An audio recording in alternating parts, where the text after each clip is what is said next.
Ready, start.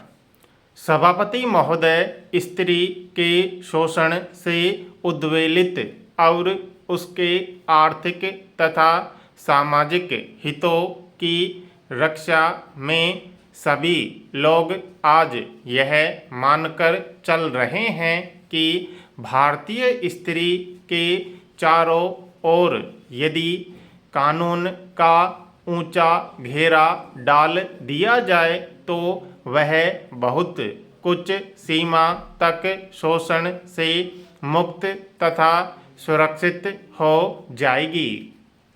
यकीनन कानून की सत्ता के प्रति इनकी गहरी आस्था यह संकेत देती है कि अनेक कानूनी अधिकारों से वंचित होने के कारण ही भारतीय स्त्री उत्पीड़ित और शोषित है।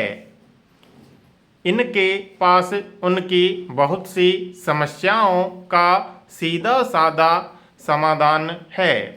कानून के रामबाणों का निर्माण।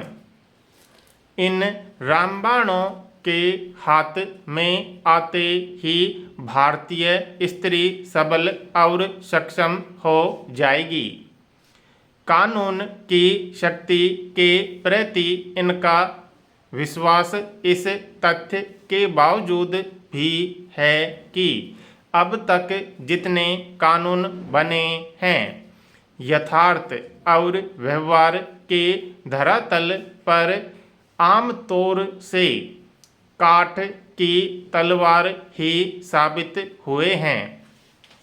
काठ की तलवार तभी तक भयभीत कर सकती है जब तक उसे दूर से चमकाया जाता है या उसे आजमाया नहीं जाता। इसके भरोसे जो स्त्री संघर्ष में विजयी होने का स्वप्न देखती है उसे यह स्वप्न बहुत महंगा पड़ता है।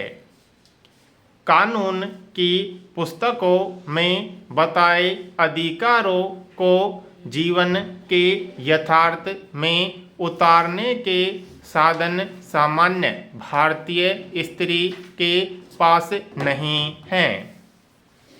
जो मुट्ठी खाली है कानून भी उस मुट्ठी के बाहर रहता है।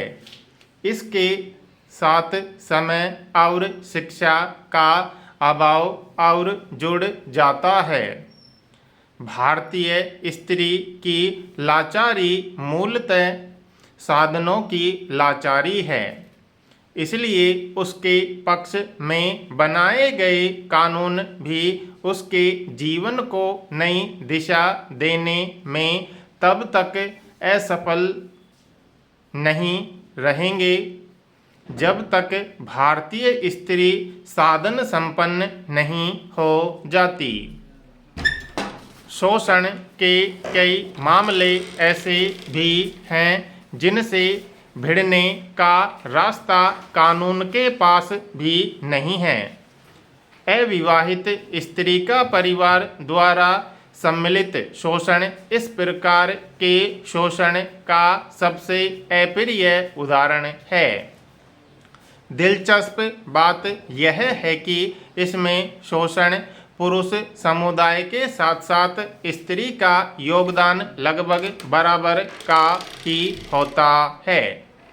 आज़ादी के बाद के दशकों की तुलना हम आज करें तो एक नए समाज का रूप उभर कर सामने आता है।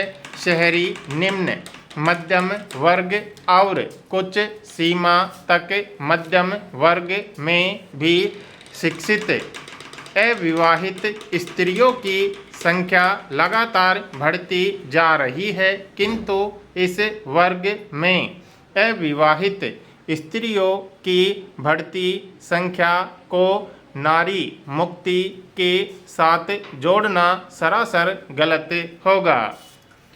यह नारी मुक्ति का नहीं उस पर हो रहे एक नए प्रकार के शोषण का प्रमाण है। आज इस वर्ग के माता पिता का अपनी कमाऊ बेटी के पीले हाथ करने के प्रति उत्साह घटता जा रहा है। वे उसे हर तरह से अविवाहित रहने को प्रेरित करते हैं। जहाँ प्रेरणा पर्याप्त नहीं होती वहाँ युक्तियाँ भिड़ाकर उसे अविवाहित रखा जाता है।